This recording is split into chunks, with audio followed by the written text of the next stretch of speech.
তোমার বাবা ঋণের বোঝা হয়ে গেছে। এতগুলি টাকা কেমনি? এই ঋণ তো তুমি শোধ করতে পারবা না, তোমার পক্ষে সম্ভব না।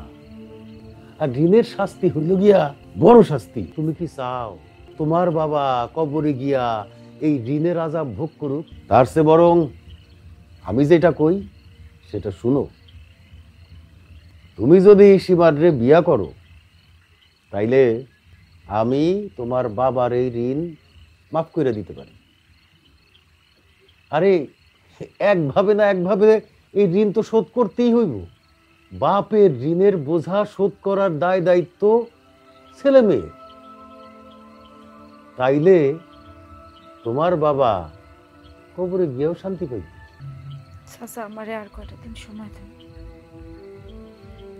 আমার এক ভাই গেছে মোরলগঞ্জে মাটি কাটার কামে, এর কাছে একটা চিঠি পাঠাই, হ্যাঁ নিশ্চয়ই কোনো না কোনো ব্যবস্থা করবে। খবর পাঠাইবা ভালা কথা। ঠিকানা জানা আছে তার?